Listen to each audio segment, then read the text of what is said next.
다같이 묵상 기도드리심으로 수요일 저녁 예배 하나님께 드립니다. 다같이 묵도 드립니다.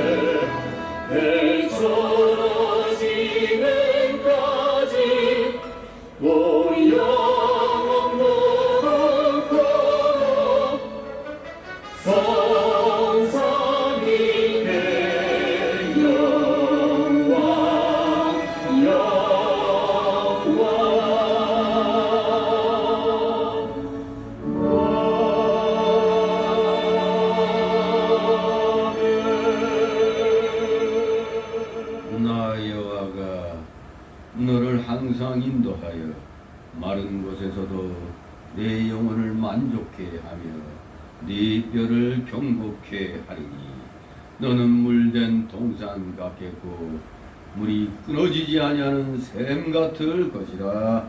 아멘. 다같이 사도신경으로 신앙 고백 함께 드립니다. 전능하사 천지를 만드신 하나님 아버지를 감사하오니 그 아들 우리 주 예수 그리스도를 믿사오니 이는 성령으로 잉태하사 동정녀 마리아에게 나시고 본디오 빌라도에게 고난을 받으사 십자가에 못 박혀 죽으시고 장사한 지 사흘 만에 죽은 자 가운데서 다시 살아나시며 하늘에 오르사 전능하신 하나님 우편에 앉아 계시다가 그리로서 사람자와 심판하러 오시리라. 성령을 믿사오며 거룩한 몸과 성도가 서로 하는 것과 죄를 사하여 주시는 것과 몸이 다시 사는 것과 영원히 사는 것을 믿사옵나이다. 아멘. 같이 찬송가 259절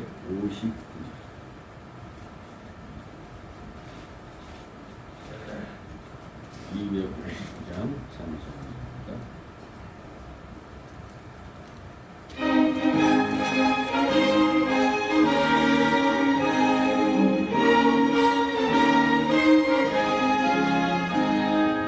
빛의 사도들여 어서 가서 어둠을 물리치고 주의 진리 모르는 백성에게 복음의 빛 비춰라.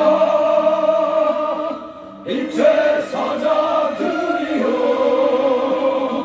복음의 빛 비춰라. 죄로 어두운 밤 밝게 비춰라. 일체 사자들이여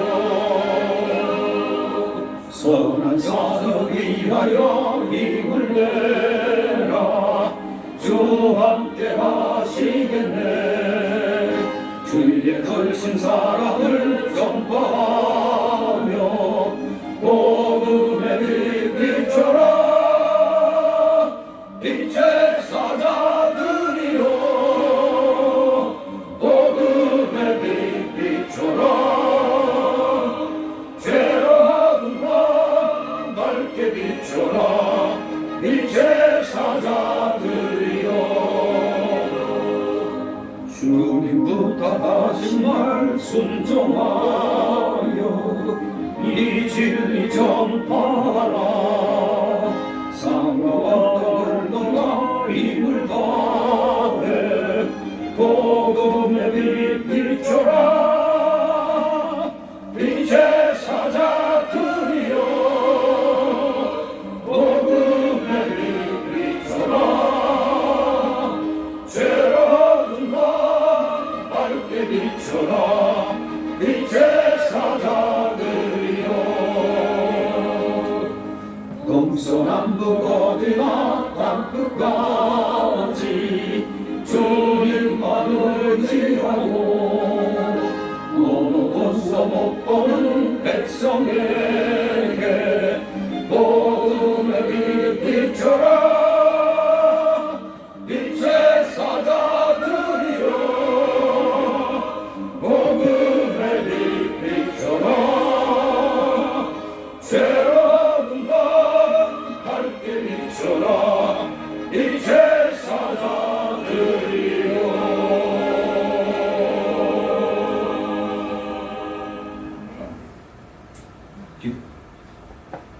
사랑과 은혜가 풍성하신 하나님 아버지, 오늘도 사랑하시는 자녀들, 세상에서 참으로 하나님의 영광을 위하여서 또 해야 할 일들을 각자의 그 생활 영역에서 열심히 하고 이제 일을 끝마치고 이 저녁 시간에 이렇게 수요일 저녁 예배, 3일 예배를 기억하게 하여 주셔서 이렇게 나왔나이다. 이들의 중심을 받아 흠양하여 주시옵소서. 이 악한 세상에서 우리는 열심히 훈련을 받게 되는 줄 압니다. 아니 지금 많은 훈련을 받고 있는 가운데 한 번도 경험해 보지 못한 그러한 이 상황을 우리 기독교인들이 맞이하고 있습니다. 예배 드리는 데 있어서도 인원을 제한받고 또 교회 모든 모임들을 예배 외에는 그나마 갖지도 못하게 하는 이 철저한 이런 감시 체계의 이런 세상이 되었습니다. 말이야 좋아서 우한 코로나 이 전염병에 대한 그 방역의 조치라고 하지만 많은 종교들이 있는데도 유별나게도 우리 기독교에 대한 핍박이 이 나라에서 이 정권에서 너무 심합니다. 대놓고 눈에 띄게 우리 기독교를 핍박하고 있습니다. 한편으로는 걸렸다 하면은 교회 이름은 반드시 교회에서 믿는 자 가운데 생기면 교회 이름은 반드시 밝히니까 세상에서는 어느 학교에서 발생했다 하더라도 그 학교 이름 나오지도 않고 또 백화점에서 시장에서 발생했다 하더라도 시장 이름이나 백화점이라 백화점 이름 또 지하철에서 버스에서 이런 얘기는 하나도 나오지 않고 오직 교회에서만 어느 교회에서 나왔다 이렇게 교회발 코로나 이런 식으로 아예 전 국민들에게 지금 각인시키다 보니 어느 두 명과 절반 이상의 국민들이 우리 기독교가 마치 코로나 전파의 주범처럼 지금 여기고 있는 그런 상황이 되었습니다. 이러한 처참한 상황 속에 우리 기독교인들 정말로 말씀대로 행하기를 소원하며 하나님이 명령하신 땅끝까지 복음 전파라는 명령에 입각하여 순종함으로 열심히 영혼권의 전도 사역을 해오고 있지만 너무나 제약이 심하여서 길에서 노방전도 하다가도 직결 처분받는 이런 기가 막힌 이런 상황이 되었습니다.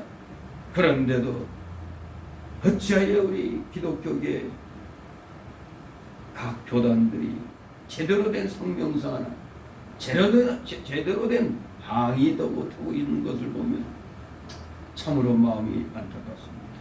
우리 기독교가 이렇게 세상의 그 어떤 그런 잡다한 것들보다도 못한 처지가 되었는지 심히 통탄스럽습니다.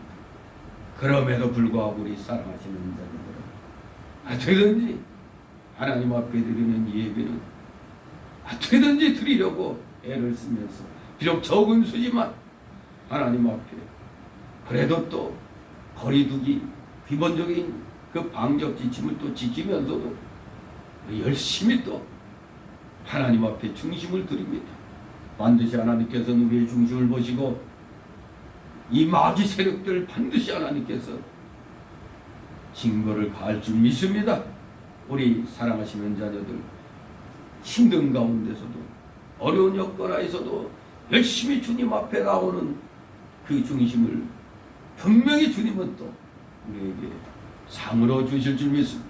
사랑하시는 자녀들 어떠한 상황에도 그것이 하나님 앞에 드리는 예배 절대 피하지 아니하도록 은혜 내려 주시옵소서.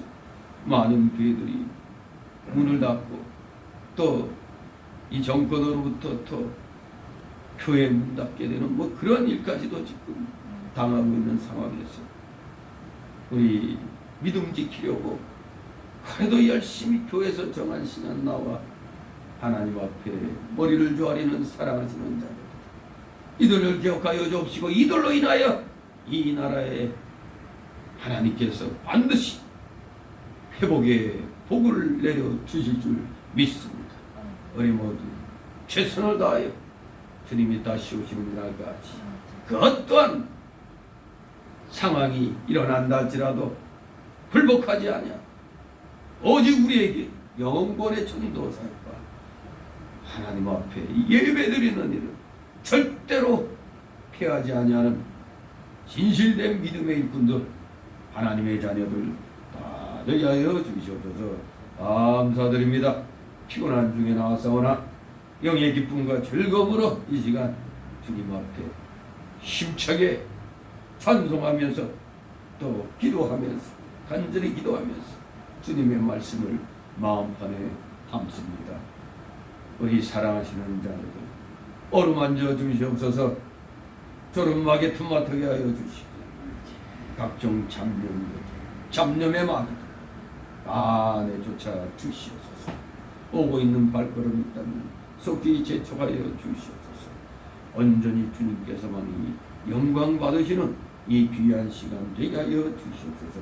마치는 시간까지 오직 주님께서만이 영광을로 받으시옵소서. 예수 그리스도 이름으로 감사드리며 기도드리옵나이다. 아멘. 이 시간 함께 은혜 나눈 말씀 사도행전 20장 1절에서 12절까지의 말씀입니다. 사도행전 20장 1절에서 12절까지 말씀 그대로 있습니다. 소요가 그치며 바울이 제자들을 불러 권하며 작별하고 떠나 마게도냐로 가니라. 아니면 로마로 제자들에게 권하고 헬라에 이르러 거기 석 달을 있다가 배 타고 수리아로 가고자 할 그때에 유대인들이 자기를 해하려고 공모하므로 마게도냐로 다녀 돌아가기를 작정하니 아시아까지 함께하는 자는 베레아 사람 브루의 아들 소가도와 데살로니가 사람 아리스타고와 세 군데와 베베 사람 가이오와 및 디모데와 아시아 사람 기고와 드로비모라. 그들은 먼저 가서 드로아에서 우리를 기다리더라. 우리는 무기절교에 빌보에서 배로 떠나 닷새 만에 드로아에 있는 그들에게 가서 이래를 먹으니라. 안식 후 첫날에 우리가 떡을 때려 하여 모였더니 바울이 이튿날 떠나고자 하여 저에게 강론할세 말을 밤중까지 계속하네. 우리의 모임 밑바닥에 등불을 많이 폈는데 유두보라 하는 청년이 창에 걸터 앉았다가 깊이 졸더니 바울이 강론하기를 더 오래하며 졸음을 이기지 못하여 3층 무에서 떨어지거늘 일으켜보니 죽었는지라. 바울이 내려가서 거기에 엎드려 온몸을 안고 말하되 떠들지 말라 생명이 저에게 있다 하고 올라가 떡을 떼어 먹고 오랫동안 건날이 새기까지 이야기하고 떠나니라. 사람들이 살아난 아이를 데리고 와서 위로를 적지 않게 받았더라. 아멘. 네, 이 20장 전체의 제목은 에베소 장로들에 대한 권면, 에베소 장로들에 대한 권면 제목으로 오늘 그 첫 번째 20장의 단락 1절에서 12절 말씀을 봅니다. 20장 전체 제목은 에베소 장로들에 대한 권면. 오늘 그 첫 번째 문단 1절 12절의 제목은 유두보 사건, 유두보 사건이라는 제목으로 말씀을 통해서 함께 은혜를 나누도록 합니다. 자, 이 1절에서 12절 소단락으로 또 1절, 6절, 7절, 12절을 또 나눌 수 있겠습니다. 1절에서 6절까지는 마게도냐와 아시아를 방문한 바울 사도, 마게도냐와 아시아를 방문한 바울 사도. 네, 그렇습니다. 이 1절 6절은 바울이 마게도냐와 아시아를 재차 방문한 사실을 기록하고 있습니다. 그리고 두 번째 단락으로 7절 12절은 누각에서 떨어진 누구를 살리는 기적의 이야기가 또 잠시 언급되겠습니다. 자, 먼저 오늘 첫 번째 소단락으로 1절 6절 마게도냐와 아시아를 방문한 바울 사도.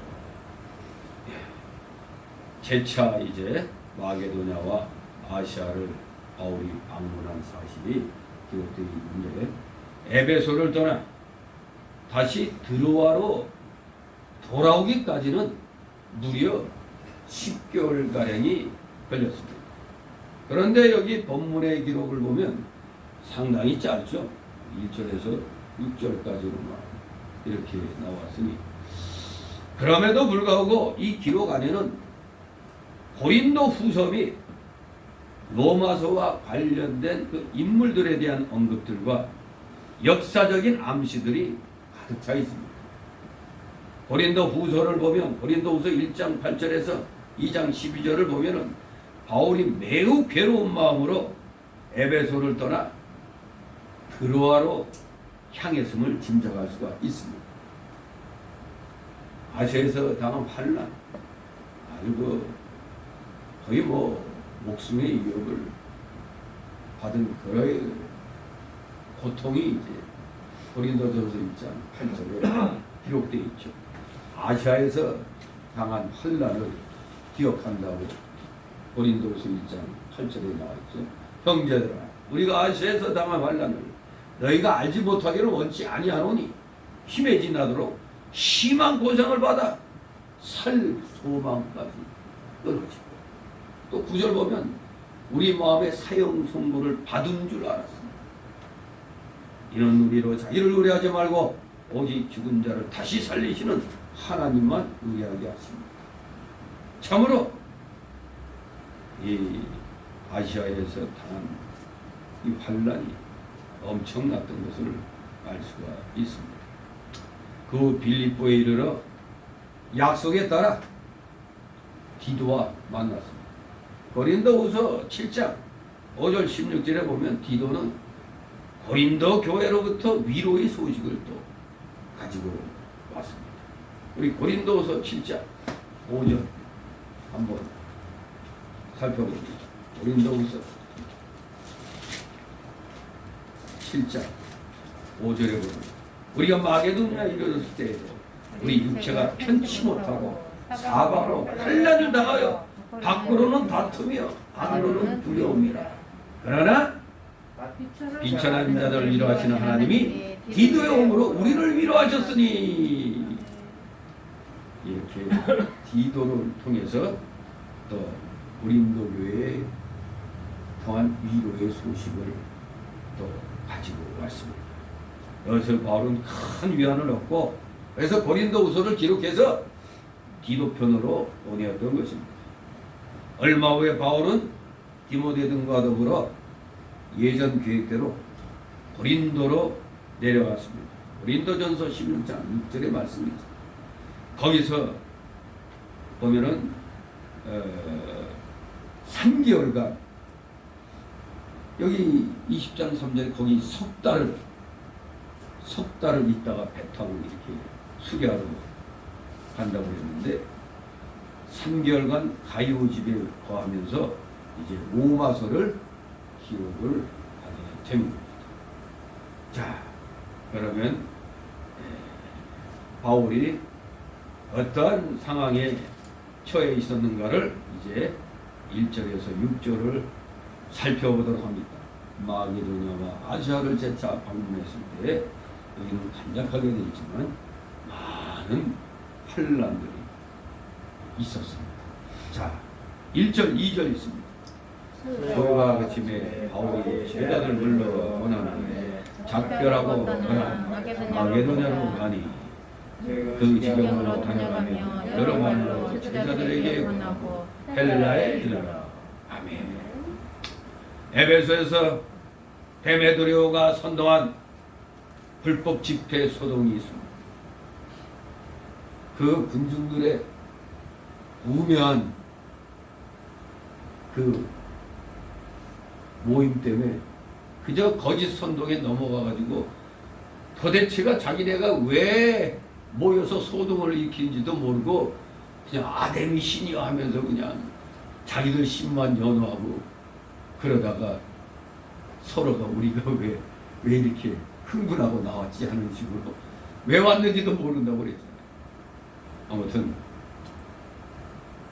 바울 일행을 마치 때려 죽일 것이 그렇게 험악하게 한번 소동을 일으키고 나서 그런 소동이 있은 후에 바울은 이제 제자들을 불러 인사하고 포옹하면서 그들 떠나 마게도냐로 갔습니다.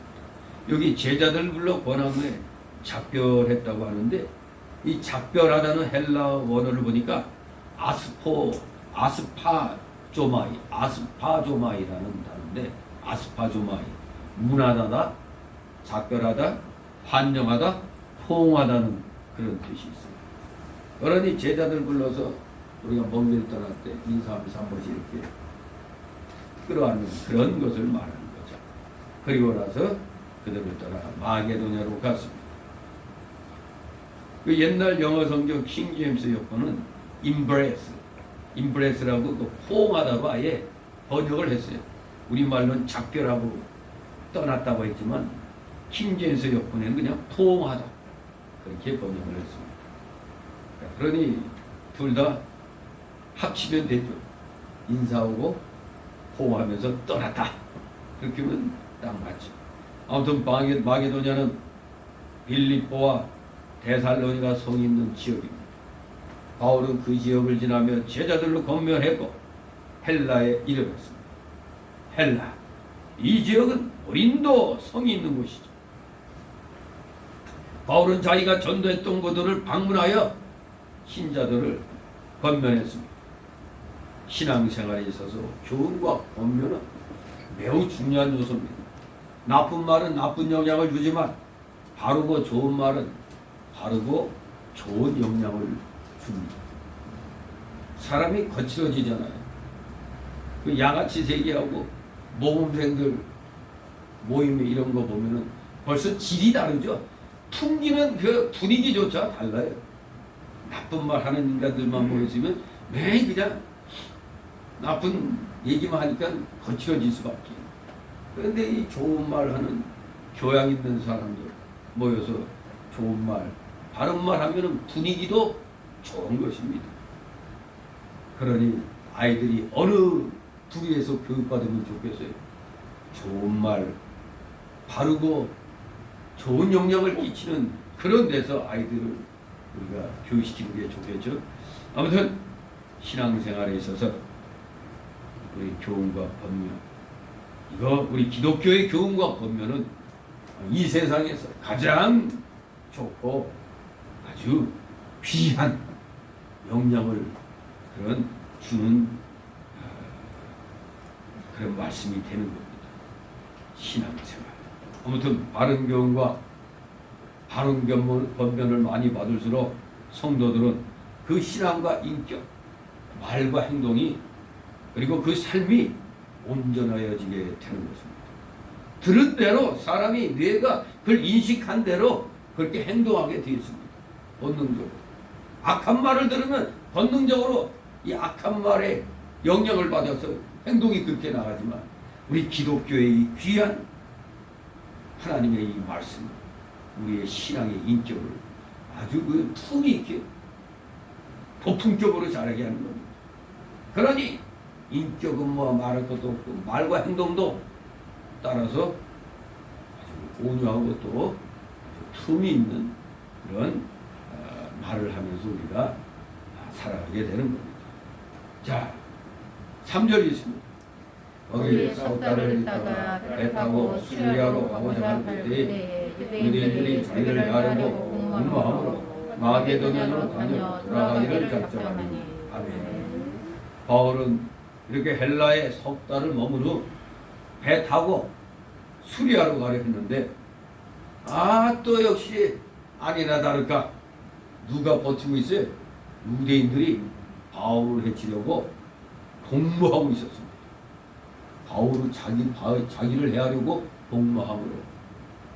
그러니 바울은 마게도냐로 다녀 돌아가기로 작정을 했습니다. 하나님의 종들에게는 항상 사단과 악한 자들의 대적이 있는 것입니다. 여기도 바울이 영혼군의 전도 사역의 계획을 따라 이제 수리하러 가려고 하는데 바로 그때 또 유대인들이 자기를 해하려고 공모한다는 소식을 듣게 되는 겁니다. 그 당시 예루살렘에서는 이 로마 점령군들의 그 방향부인한 행동으로 인해서 유대인들의 반감이 폭발 직전에 있었다고 합니다. 따라서 디아스포라의 유대인이라고 하여 예외일 수는 없을 것이죠. 왜? 로마 제국 각 나라에 흩어져 살던 유대인들이 자기네 고향 그 예루살렘에서 그 로마 군인들의 방향부인한 그 마치 미친 그 것 같은 이런 짓을 갖다 무자비하게 행하는 소식은 발 없는 말이 이 말이 바람 타고 가는지 어떻게 하는지 하여간 로마 전 제국으로 다 퍼지게 되는 겁니다. 그러니 고향을 사모하고 그리워하는 유대인들, 디아스포라의 유대인들에게 그 로마 군인들의 그 아주 그 악한 못된 짓들을 다 듣고 분노를 느끼고 있었을 겁니다. 그런 상황에서 스스로 로마 시민임을 자처했죠. 16장 37 보면 분명히 16장 17절에 바울 사도가 분명히 난 로마 시민이라고 했습니다. 16장 어디요? 16장 37절 16장 사도행전 16장 37절에 바울이 이르되 로마 사람인 우리를 죄도 정치 아니하고 공중 앞에서 때리고 목에 가두었다가 이제는 가만히 우리를 내어보내고자 하느냐? 아니라 저희가 진이 와서 우리를 데리고 나가야 하리라. 아니 바울이 나 로마 시민인데 니들 날 건드렸어. 니들 이제 갈 줄 알아. 이 로마 시민이 아주 당당하게 그렇게 외쳤었거든요. 그러니 바울은 당연히 하나님의 복음을 전하는 데 있어서는 최대한 여러 가지 유리한 점들을 다 활용하고 있는 거죠. 로마 시민을 자처하면서 여기 이렇게 우주적인 성격을 지닌 복음을 증거하고 다녔던 것입니다. 그러니 이 디아스포라 유대인들이 봤을 때 저것이 자기가 로마 시민이라고 밝히고 큰 소리 쳤다는 걸 또 들었을 거 아니에요. 그러니까 저거 로마하고 이게 어떻게 좀 뭔가 서로 이제 합작해가지고 뭔가 우리 유대인들에게 뭔가 해하려고 하는 일을 꾸미는 거 아닌가? 그렇게 볼 수밖에 없는 겁니다. 가는 곳에 분리할 때 나 로마 시민이야. 이러니 디아스포라 유대인들 입장에서는 저것이 유대인이면서 로마 시민이라고 이름 팔고 있잖아요. 로마를 등에 업고 지금 뭔가 이름 꾸미고 있다. 그렇게 오해할 수밖에 없었던 겁니다. 그렇게 분명히 보였을 겁니다. 그러니 이런 감정적인 앙금 및 또한 극도의 그 편견. 왜 한때 유대교에다가 지금 자기가 박해하던 기독교 편이 돼가지고 기독교 복음을 전하고 있으니 도대체 저 변절자, 저 나쁜 놈, 아마 그렇게 완전히 인식이 되었던 것 같습니다. 그러니 그러한 감정적인 앙금과 극도의 종교적 편견을 갖고 있는 이 유대인들로 하여금 바울을 죽이는데 그토록 열심을 내도록 만들었던 겁니다. 그러니 가는 곳마다 유대인들이 바울을 해치려고 공모했다니 정말로 바울은 언제 어느 때 맞아 죽을지 모르는 그런 위험이 항상 도사리고 있는 가운데 복음을 전하러 다녔던 겁니다. 그러나 하나님께서는 하나님의 뜻을 다 이루실 것이기 때문에 당연히 하나님의 종들도 맡은 직무를 행함에 있어서 절대 두려워하거나 위축될 것이 아닙니다. 우리 예수님께서도 세상에 계실 때 헤롯이 자기를 죽이려 한다는 말을 듣고 누가복음 13장 32절 33절에 이렇게 말씀했어요. 저 여우에게 이르되 오늘과 내일 내가 귀신을 쫓아내며 병을 낫게 하다가 제3일에는 완전하여 지리라 하라. 그러나 오늘과 내일과 모레는 내가 갈 길을 가야 하리라. 분명히 위축되는 것이 아닙니다. 맡겨진 일 해야 한다면 반드시 두려움 없이 해 나가면 됩니다. 절대 두려워하거나 위축받으면 안 됩니다. 사명자는 어떤 형편처지에서도 자신의 직무를 다해야 되는 겁니다. 사명을 가졌다, 사명을 맡았다 한 자들은, 특히 해외로 선교하러 다니는 사람들은 그야말로 그냥 목숨 내놓고 다니는 거죠. 그런 사람들, 지금 바울은 국내 전도가 아니라 지금 바울의 주로 해외 전도잖아요. 지금 거의 다가 지금 1차, 2차, 3차 이 모든 게 해외 선교였습니다. 그러니 바울은 어떤 형편처지에서도 자신의 직무를 다 해야만 하는 것입니다. 그런데 우리가 여기서 짚고 넘어가야 될 게, 오늘날에도 좀 믿음이 좀 있다, 자기가 좀 신령하다 이렇게 생각하면은 뻔히 위험이 있는데 하나님이 지켜주실 거야 이러면서 나가는 사람도 있죠. 어떻게 보면 용감하다고 할 수 있는데 우리가 이걸 잘 판단을 해야 되는 거예요. 지금 해야 할 일이 많은데 이렇게 무모하게 했다가는 맡겨진 일 제대로 하지도 못하고 가는 수도 있는 거거든요. 그래서 우리 예수님께서도 핍박을 피할 수 있을 때는 피하는 게 옳다고 하시는 겁니다. 받지 않으면 어떻게 된다고요? 거길 떠나? 신발에 또 그냥 떠나버리라고 그랬죠. 안 받으면 떠나는 거예요. 그리고 또 사도들 중에 사도라 하는 이 바울도 심지어 밤에 몰래 광주리 타고 빠져 도망가는 그런 일도 있잖아요.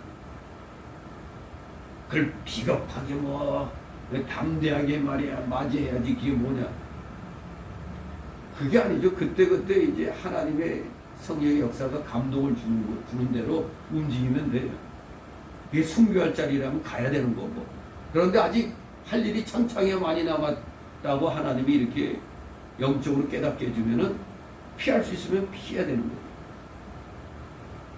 그것이 지금 하나님을 시험치 않는 일인데, 지금 오늘날 이 에이지, 아스트라제네카, 그거 다른 것보다도 6배나 더 부작용이 많고, 세상에 멀쩡한 소방관이니 간호조무사니 멀쩡한 태권도 챔피언이었던 사람이 아스트라제네카 맞고 태권도 챔피언이었던 영국 거 누구야? 그 사람은 그냥 이 종아리 핏줄기가 팍 터져버리는 그 바람에 다리를 잘라내는 그런 상황까지 갔잖아요.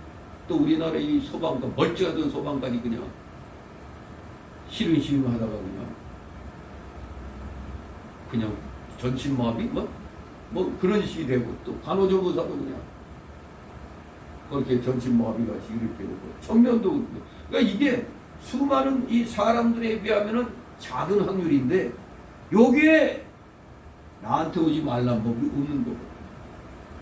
그리고 또 객관적으로 이게 부작용이 분명히 드러나고, 유럽이나 이런 데서는, 미국 같은 데는 인정을 안 하잖아요. 아스트라제네카 같은 경우. 아직 자기네 거기에서도 승인 안 떨어졌다고. 그러니까 공식적으로 6배 이상 부작용이 많다고 나왔는데, 이걸로 지금 이제 목회자나 그 교인들도 아주 고민들이 되는 거예요. 뭐 이거 맞으면은 뭐 모임 숫자에서 뭐 제외된다고? 아니 맞아, 얼르고 달리고 있어요 그냥. 그 새벽에 한명자 집사인가 그 얘기 들으니까 이 뭐 예방 접종하러 갔더니 뭐 아니 그냥 슉 순간 딴것들 싹 빼서 약도 제대로 뭐 안 넣은 것 같은 그런 느낌이라는 거예요. 그러니까 두 번째 맞을 때 제대로 될 거라고 뭐 이런 식으로 얘기했다는데, 이거 뭐요? 그냥 한 병 맞고 여러 사람 맞히는 건가? 예? 주사기 하나 넣고 여기 조금씩 넣고 이렇게 하는 건가? 뭐 아무튼 이야기는 된 거지만 조금 좀 요새 좀 접종자 수를 늘리기 위해서 지금 엄청 박달되고 있는데, 목회자들은 또 하나님이 그런 거 다 이해해 주신다고 설설수범해서 맞아요? 분명히 기저질환이 있고 한 사람도, 멀쩡한 사람도 순간 그런 어이없는 꼴을 당하고, 나이 든 사람들은 자칫하면 바로 죽어버리고, 또 어버이날 어버이 성질려다가 장례식 치는 사람들 여러 명 됐잖아요. 그리고 경기도 의사협회 회장이 이동욱 회장이 이 완전히 이거 사기라고 말해요. 왜냐면 이게 사기라는 게 딱 드러나는 게 2차까지 맞아도 이게 항체 생성률이 50에서 70% 고사인데, 무슨 1차 맞았다고 뭐 이렇게 자유롭게 해주고 한다는 것 자체가 웃기잖아요. 두 번째 맞았어도 아무리 그 효과가 좋다더라도 70% 손이라는데, 뭘 그걸 가지고 지금 또 그냥 또 맞아서 뭐 이제 뭐 해방이 됐니 어쩌니 막 이런 식으로 지금 막 설레발 치고 있는데, 이 목사들도 자기에게 뭐 문제가 있을 때는 계속 그 좋은 거 그래도 좀 화이자나 뭐더나 이런 거라도 온다면 또 모르겠는데, 지금으로서는 가능하면 이제 좀 시간을 버는 게 좋은 거죠. 그런데 덮어놓고 하나님이 지켜주실 거야 하고 들이맞다가 가면 또 어떡할 거예요?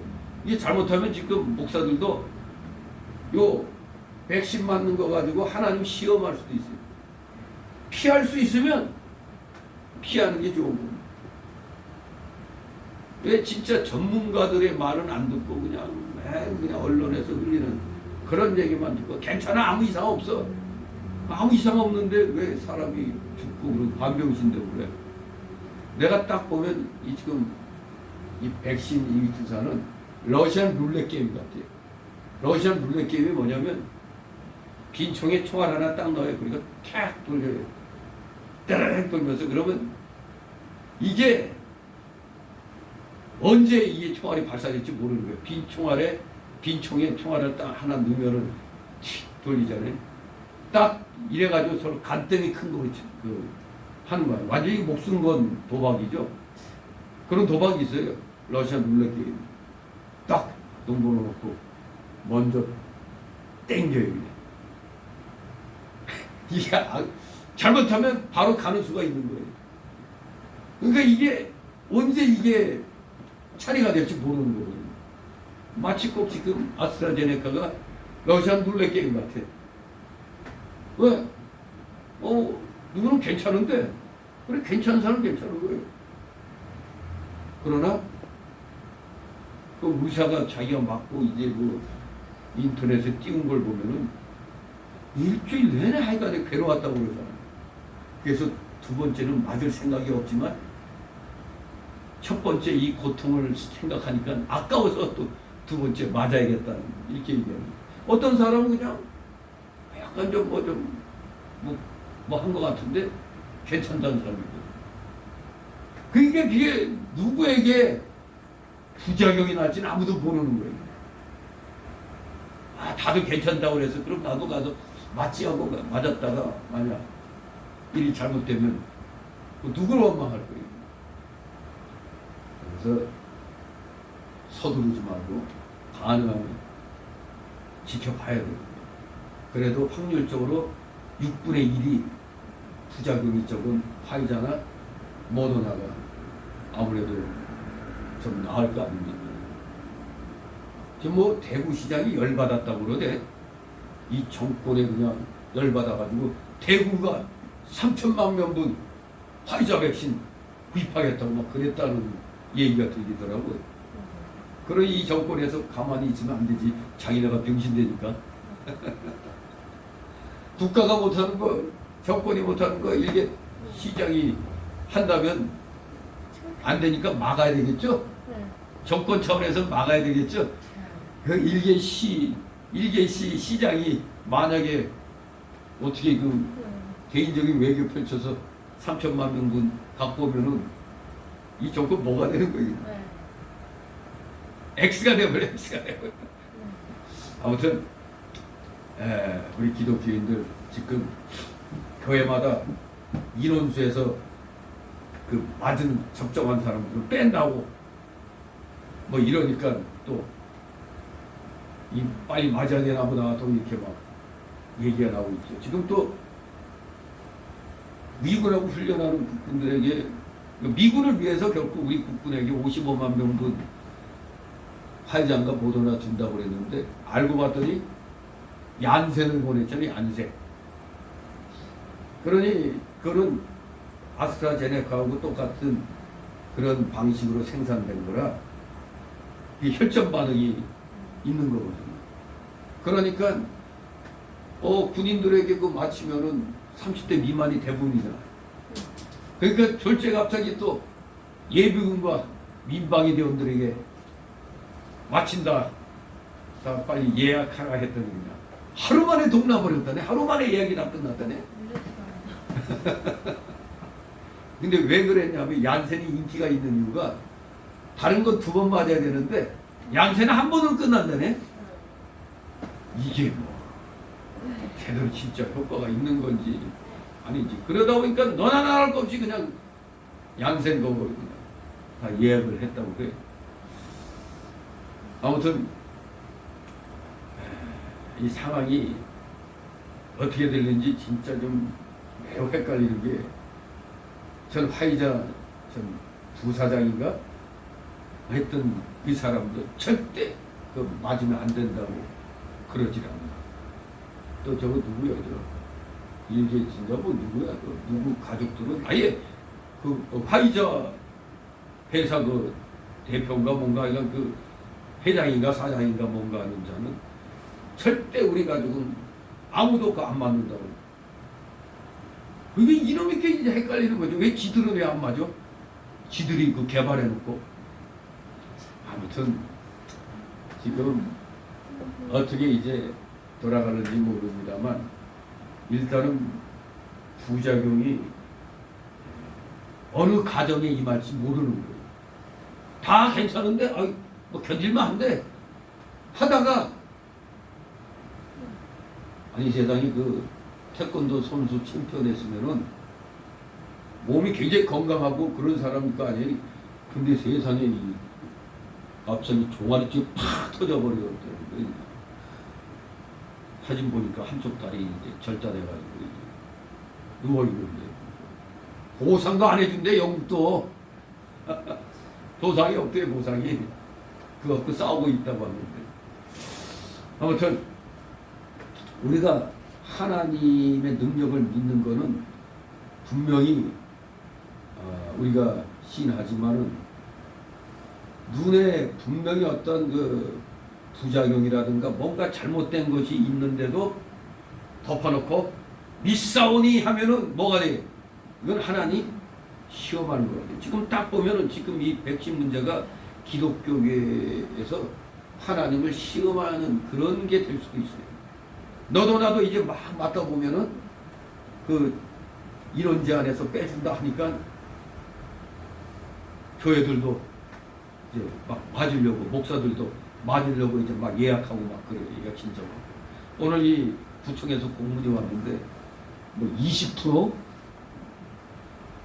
그러면서 또 환기시킨 거 환기 대장까지 만들려고 나와야 돼. 하루에 몇 번 이거 몇 시에서 몇시 이렇게 환기시켰는가를 그것도 기록을 하도록 나와 있네. 아무튼 뭐 20%로 뭐 조금 뭐 이 인원을 좀 이놈들이 풀긴 풀었다고 하지만 진짜 뭐 갖고 노는 거예요. 기독교계를 갖고 놀아. 이 이슬람 사원에서는 킥소리도 못하는 것들이 말이야.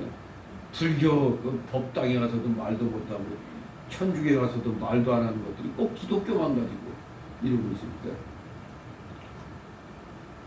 완전히 이건 정치 방식이 분명한 거야. 1차 맞고 무슨 놈의 뭘 인원을 풀어줘. 말이 됩니까 이게? 항체도 안 생겼는데 도리어 우리가 항체 생긴 것 같아. 아무튼 우리가 핍박을 피할 수 있을 때는 피하는 게 좋지. 일부러 하나님이 싸우니 이런 식으로 나갔다는 하나님을 시험하는 그런 일이 될 수도 있기 때문에 우리가 이것을 조심해야 됩니다. 항상 기도하고 하나님의 그 감동이 있는가 없는가를 우리가 깊이 잘 이렇게 우리가 심사숙고해야 됩니다. 여기 바울은 헬라에서 아시아로 직접 배로 가려던 계획을 바꿔가지고 마게도나로 돌아서 가기로 결정한 겁니다. 아, 이 유대인들이 이거 딱 이제 오기만 해라 그냥 이렇게 자기를 헤아리고 공모한다고 하니까 아시아로 가던 계획을 바꿔서 마게도냐로 다시 돌아가지고 가기로 결정을 한 겁니다. 피할 수 있을 땐 피하는 게 좋다. 4절 5절 있습니다. 아시아까지 함께 가는 자는 베레아 사람 브로야들 소바도와 데살로니가 사람 아리스가와 세군도와 더베 사람 가이오와 디모데와 아시아 사람 두기고와 드로비모라 그들은 먼저 가서 들어와서 우리를 기다리노라. 아멘. 예, 전도의 재밌는 게 아닙니다. 어렵고 힘든 길입니다. 하지만 바울과 함께 동행하면서 아시아까지 함께 가는 자들이 있었습니다. 그들은 이름하여 브로의 아들 수바다, 데살로니가 사람 아리스다고, 또 세군도, 더베 사람 가이로, 또 디모데, 아시아 사람 두기고, 그리고 드로비모도 모두 7명이었습니다. 거기에 바울의 첫 번째 동역자인 실라가 있겠고 또 사도행전을 쓰고 있는 누가가 있었습니다. 바울의 전도단은 바울을 포함해서 적어도 10명이었던 겁니다. 여기 언급된 사람 7명에다가 바울하고 실라하고 누가 합치면 적어도 10명이 되는 겁니다. 처음에 언급된 7명은 먼저 아시아에 들어가러 가서 우리 즉 누가를 포함한 바울과 실라를 기다리고 있었습니다. 드로아는 아시아 지방의 항구 도시였습니다. 그들은 고난 중에서 바울에게 큰 위로가 되는 형제들이었습니다. 하나님께서는 우리에게 고난도 주시지만 위로도 주시는 분입니다. 이제 6절 8절 있습니다. 우리는 우리의 필리포에서 들어오거나 다스마의 드로아에 있는 그들에게 가서 이르러 보니라. 안식일 첫날에 우리가 떡을 때려 하여 모였더니 바울이 이튿날 떠나고자 하여 저희에게 강론할세. 말을 밤중까지 계속하며 우리의 모임 잇따라게 등불을 많이 줍니다. 이제 6절부터 이제 12절까지 유두고가 사건을 일으키죠. 유두고에 관련된 사건. 드로아에서의 안식 후 첫날 유두고 청년에 의한 큰 시험을 바울이 만났습니다. 근데 여기에 이 상황은 누가 목격하고 기록한 거예요? 누가 목격했지? 누가가. 누가는 누구입니까? 의사입니다. 의사 출신이. 의사로서의 세심한 관찰력을 가지고 목격한 바를 아주 생생하게 기록한 겁니다. 초기의 기독교인들은 모임을 위해서 주로 개인집을 사용했습니다. 매 모임 때마다 말씀을 통한 교제가 필수적 요소로 포함되어 있었습니다. 여기 본문에 나오는 유두고는 낮에 일을 마치고서 집회에 참석했기 때문에 아마 피곤했을 겁니다. 지금 딱 요 시간 피곤하죠. 일하고 왔으니까. 이런 피곤한 시간이었어요. 그리고 그때 다락 안은 8절에 보면 등불하고 많은 사람으로 인해서 공기가 탁했을 것입니다. 그래서 그는 신선한 고기가 토하는 창가에 앉으려 했을 것인데 그만 너무 요령 피우려다가 추락사고를 당하고 말았던 거예요. 그래서 누가는 자신의 의학 지식으로 이 유두고의 사망을 분명히 확인을 했습니다. 9절에 보면 9절에 일으켜보니 어땠다고? 죽었는지라 그랬죠. 그러나 죽은 자가 소생하는 놀라운 기적으로 말미암아서 교회는 더 위안을 얻고 담대해졌다고 12절에 기록하고 있죠. 자, 그럼 이제 6절부터 쭉 살펴봅니다. 바울은 무교조로 빌립보에서 출발하여 닷새만에 드로아에 도착했고 거기서 7일을 머물렀습니다. 1회를 머무니다. 거기에 머물면서 안식구 첫날 혹은 주간의 첫날 즉 일요일에 제자들은 떡을 떼기에 모였습니다. 떡을 뗀다는 말은 성찬식을 행하는 것을 가리킵니다. 그래서 이 구절은 사도시대 벌써 예수 믿는 사람들이 주일 집회를 가졌음을 우리가 알 수가 있죠. 추측할 수가 있죠. 지금 이때는 아직 과도기죠. 지금 구약의 안식일이 신약의 주일로 지금 바뀌고 있는 그런 시점이잖아요.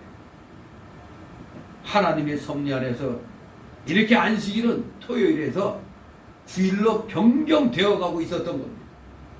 토요 안식일은 골로새서 2장 16, 17절 말씀대로 예수 그리스도의 속죄 사역으로 완성이 되었습니다. 그래서 그리스도인들은 이제 그의 부활의 날로서 주일을 기쁨과 감사함으로 지키기 시작했습니다. 신약 안에서 주일은 그리스도인의 안식일로서 그리고 공적인 예배의 날로서 기쁘게 지켜주고 있는 것입니다. 바울은 이튿날 떠나기 위해서 성도들에게 말씀의 강론을 한밤중까지 계속했습니다. 그들이 모인 윗다락에는 등불들이 많이 켜 있었습니다. 윗다락에. 그들은 시간의 제약을 느끼지 않고 주일 특별 집회를 갖고 있었던 것입니다. 강사는 주의 귀한 종이며 성경 말씀에 정통한 사도 바울이었습니다. 그들의 집회는 하나님의 말씀과 성령의 감동의 충만함이 있었을 것이 분명합니다. 9절 있습니다. 유두고라는 청년이 창에 걸터 앉았다가 깊이 졸더니 바울이 강론하기를 더 오래하며 졸음을 이지 못하여 3층 위에서 떨어지거늘 일으켜보니 죽었는지라. 아멘. 이렇게 바울 사도가 열심히 말씀을 가르치고 있을 때 그만 큰 어려운 일, 즉 큰 사건이 아니 대형 사건이 터진 겁니다. 사람 죽은 것보다 더 큰 사건이 어디 있겠어요. 하나님의 충만한 말씀의 잔치 시간에 그야말로 큰 시험이 생긴 것이었습니다. 이렇게 하나님 일에는 종종 어려움이나 시험이 있는 것입니다. 그 어려움은 여기 보니까 믿음이 연약한 한 청년에 의해서 일어났습니다. 유두고라는 이름의 그 청년은 그 은혜로운 집회 시간에 창에 걸터 앉아 피곤을 이기지 못하고 깊은 잠에 빠져 있었습니다. 여기 졸음을 이기지 못하여 이렇게 했던 것은 걸터 앉았다가 깊이 졸았다고 그랬는데 그러니까 결국 죽음을 이기지 못하고 몸이 그냥 추락을 해버린 거죠. 이 깊이 졸던이라는 원어는 깊은 잠에 떨어졌던 의미입니다. 졸음이 아니야. 아예 잠을 자버린 겁니다. 깊은 잠에 떨어졌던이라는 뜻입니다. 그러니 우리가 이거 번역할 때 졸음을 이기지 못하여란 말은 조금 더 약한 거야. 아예 잠을 이기지 못해갖고 그냥 몸이 균형을 잃고 그냥 떨어진 거야. 이렇게 깊은 잠에 빠져 있었으니 어떻게 그 창에 집회 시간 창에 걸터 앉아 잠에 취할 수가 있어요. 그리고 창가니까 선선한 바람이 들어올 텐데 혼자 그냥 깊은 잠에 빠져 있다니. 잠자러 왔나? 바울 사도가 숙박비 받아야 돼. 깊은 잠에 빠져 있었어. 참으로 이런 청년은 믿음이 있다고 해야 되는가? 없다고 해야 되는가? 아니, 믿음이 약하다고 해야 되는가? 이 귀한 바울 사도의 설교 시간에 깊은 잠에 떨어지다니 시간이 아까운 거 아닙니까? 결국 잠에 빠졌던 유디고는 마침내 큰 사고를 일으킵니다. 바울은 조는 젊은이 때문에 강론을 줄이기를 원치 않았던 것으로 보입니다. 그는 그 밤에 더 오래 강론했고 잠을 이기지 못하던 유두고는 마침내 이게 2층도 아니고 3층 타락에서 떨어졌어요. 그러니 죽수밖에. 분명히 바울도 강론하는 중에 딱 보니까 창에 어떤 청년이 앉아가지고 자고 있단 말이에요. 그러면 잠시 멈추고 내려와라 뭐 이렇게 해도 될 텐데 바울은 또 그걸로 또 시간 뺏기는 걸 원치 않았기 때문에 그대로 강행했던 겁니다. 그러다 결국 위태롭게 창가에 걸터 앉았던 유디고가 3층 다락에서 떨어졌는데 일으켜 보니까 죽어 있었습니다. 숨이 이미 끊어져 있었던 공적 집회 시간이 이렇게 사람이 죽었으니 이건 엄청난 시험거리죠.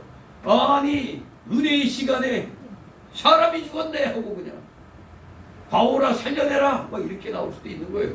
부모가 있었으면 또 모르겠으니 안 믿는 부모가 있었으면 자기가 잘못해놓고도 책임은 바울에게 돌릴 수도 있는 거거든요. 왜 사람이 절도록 이렇게 오래 했느냐 이렇게 또 따질 수 있잖아요. 아니면 뭔 강론을 재미없게 했으면 사람이 잠을 잤겠냐고 또 이렇게 또 그냥 뒤집어 씌울 수도 있죠. 아무튼 사람이 떨어져 죽었어요. 엄청난 시험입니다. 10절 13절 있습니다. 바울이 내려가서 12절 10절 12절이죠.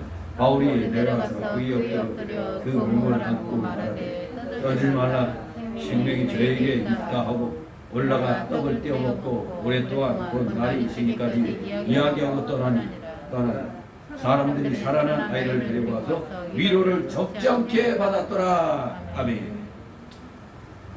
자, 모두 다 그냥 경악을 하는 상황 가운데 바울은 조용히 내려갔습니다. 그래서 그 청년 위에 엎드려 그 몸을 안았습니다. 그런데 놀랍게도 숨이 끊어졌던 그 청년의 몸에서 생명의 박동 소리가 들렸던 겁니다. 죽었던 그에게서 생명의 박동 소리가 난 겁니다. 이것은 하나님의 크신 은혜였던 것입니다. 그는 교인들에게 그에게 생명이 있으니 떠들지 말고 걱정하지 말라고 말했습니다. 모두 다 그냥 지금까지 그냥 열심히 은혜 받았던 게 그냥 한꺼번에 다 날아가 버리는 상황인데 걱정 마라 살았다 생명이 있다는 말이 살았다 이거예요. 걱정하지 말라고 말했습니다. 그리고 바울은 다시 올라가서 예정대로 설교를 마치고 떡을 떼어 먹으며 성찬식을 거행한 것입니다. 그리고 바울은 날이 새기까지 오랫동안 그들과 이야기한 후 그것을 떠났습니다. 이 저녁 때부터 이 피곤할 텐데 이 세상에 날이 새기까지 같이 또 얘기를 나눴다니 참 굉장히 은혜가 충만한 그러한 시간이었던 것 같습니다. 아무튼 이렇게 제자들 속에는 하나님의 진리와 은혜를 사모하는 마음이 충만했음이 틀림없습니다. 이제 좀 그만 가서 잡시다 한 게 아니라 날이 새기까지 그냥 같이 얘기 나누는 거에 그냥 흠뻑 빠져갖고 그게 기쁘고 즐거워서 그냥 날이 새기까지 했던 겁니다. 은혜를 사모하는 마음, 진리를 사모하는 마음이 충만했던 것입니다. 이것은 나 하나님의 은혜였습니다. 더욱이 그들은 죽은 사람이 살아난 것을 인해 가지고 큰 위로를 받았다고 했습니다. 정말로 기적을 체험한 거죠. 기적을 본 거죠. 사람이 죽었다고 분명히 그랬는데 바울이 가서 이렇게 해서 아니니까 숨이 다시 돌아왔다니. 거기서 하나님의 기적을 이제 또 보고 다시 한번 하나님의 놀라우신 그 능력의 위로를 받은 것입니다. 오늘 말씀 결론을 내리면 우리가 오늘 말씀 통해서 한 3가지의 교훈으로 우리가 정리를 할 수가 있겠는데, 첫째 주신 교훈은 우리는 주의 말씀을 귀중히 여기며 항상 말씀 중심으로 모이기를 힘써야 된다는 겁니다. 항상 말씀 중심으로 모이자.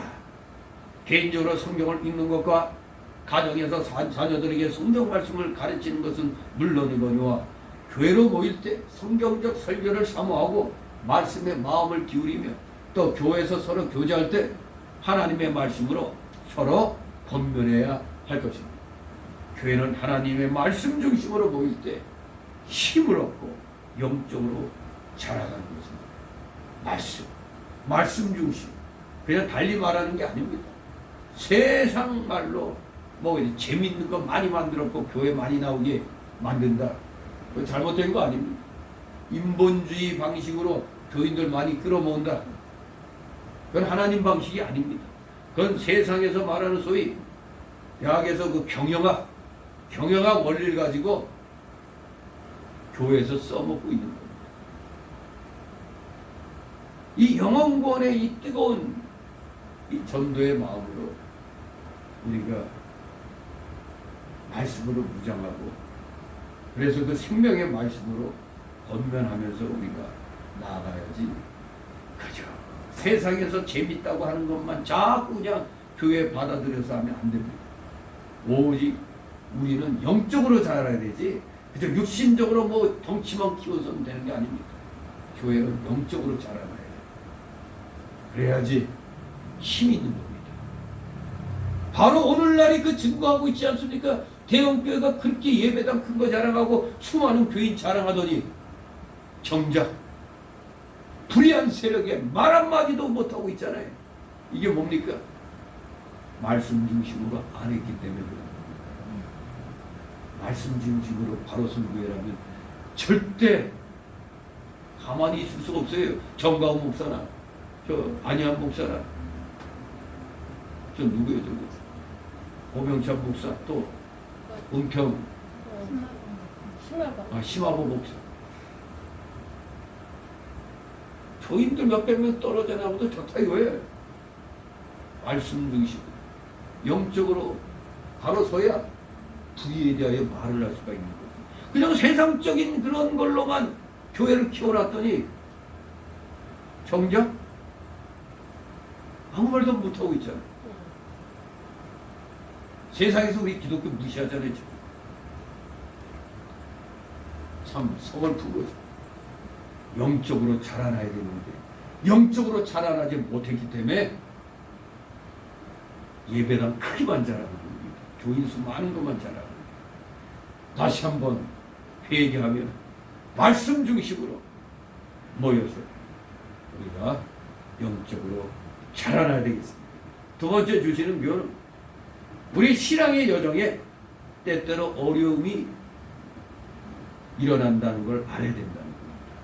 신앙의 여정에 때때로 어려운 일이 일어난다. 바울의 전도 여정에는 이렇게 유대인들의 핍박이 가끔 있었던 게 아니라 자주 있었습니다. 너무나 자주. 바울은 헬라 지역에 3개월 머물 때 유대인들을 해치려고 공모하는 일을 알게 되어서 피신했습니다. 안 그래도 딴 데서도 죽을 뻔한 일들이 여러 번 있는데 또 그냥 알면서 호랑이 입으로 들어갈 수는 없잖아요. 저거 들이치고 공부하고 있어? 그럼 일단 피하자. 또한 그가 들어와서 제자들에게 하나님의 말씀을 한밤중까지 강론할 때 은혜가 차고 넘치는 상황에서 갑자기 유두고라는 청년이 그냥 툭 떨어져가지고 그냥 죽는 사고가 생겼습니다. 이렇게 신앙생활에는 마귀의 시험이 있고 또 우리를 두렵게 하고 낙심케 하는 일들이 있다는 사실을 잊으면 안 됩니다. 그래서 우리는 그 사실을 알고 그런 일이 있을 때 절대 두려워하거나 당황해서는 안 된다. 담대하게 하나님이 주시는 능력과 지혜로 그러한 어려움을 우리는 극복해 나가야 되겠습니다. 마지막 세 번째 주시는 교훈은 우리는 어려운 일들 속에서도 하나님의 위로와 도심이 있음을 잊지 말아야 한다는 겁니다. 어려운 일들 속에서도 하나님의 위로와 도심이 있다. 이것을 잊지 말라는 거예요.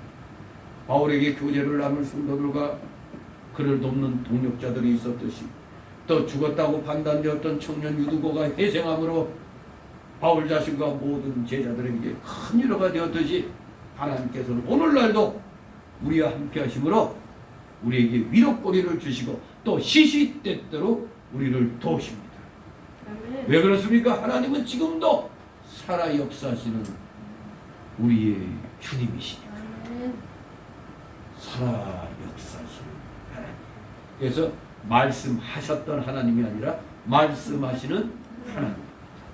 이 하나님을 끝까지 믿고 의지하면서 열심히 신앙의 길을 가시는 여러분 되시기를 주님의 이름으로 축원합니다. 아멘. 이가 거룩하신 하나님 아버지 은혜를 감사합니다. 사랑하시는 자녀들, 날마다 세상의 편한 것만을 생각하지 않게 하옵소서. 진정 우리 기독교인들은 이 땅이 훈련장으로서 허락되었다는 걸 알고 우리의 신앙 여정에는 지난날 많은 믿음의 선진들이 겪었던 그런 어려움들이, 그런 환난들이 오늘 우리들에게도 일어날 수 있다는 걸 기억하고 절대 어떠한 상황에서도 두려워하지 말고 십자가의 주님만을 바라보면서 말씀을 의지하고 꿋꿋하게 신앙 중심, 말씀 중심, 변치 않는 그 믿음으로 열심을 다하여 십자가의 주님만을 바라보며 나가는 사랑하시는 자녀들 다 되게 하여 주시옵소서. 감사드리며 예수 그리스도의 이름으로 기도 좀 나이다. 아멘. 찬송가 487장 487장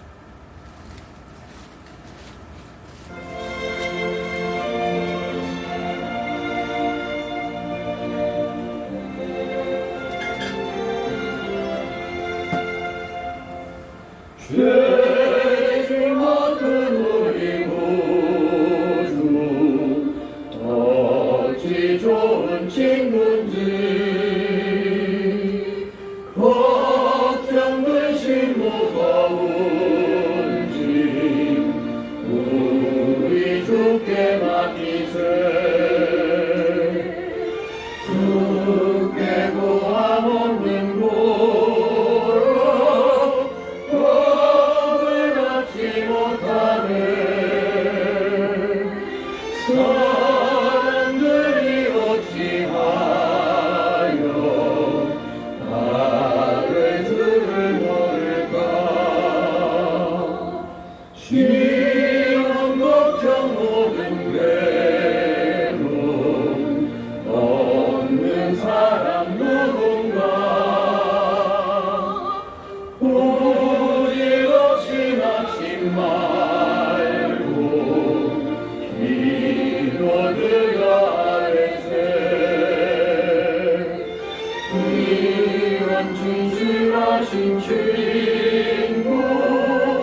시험을 지하지 마시고 다만 악에서 구하옵소서. 너희의 나라와 권세와 영광 영광이 아버지께 우리 영원히 싸움 있사옵나이다. 아멘. 아멘. 만복의 근원 하나님 온 백성 찬송 드리고 서천사여 찬송하세 찬송사도 성가 성령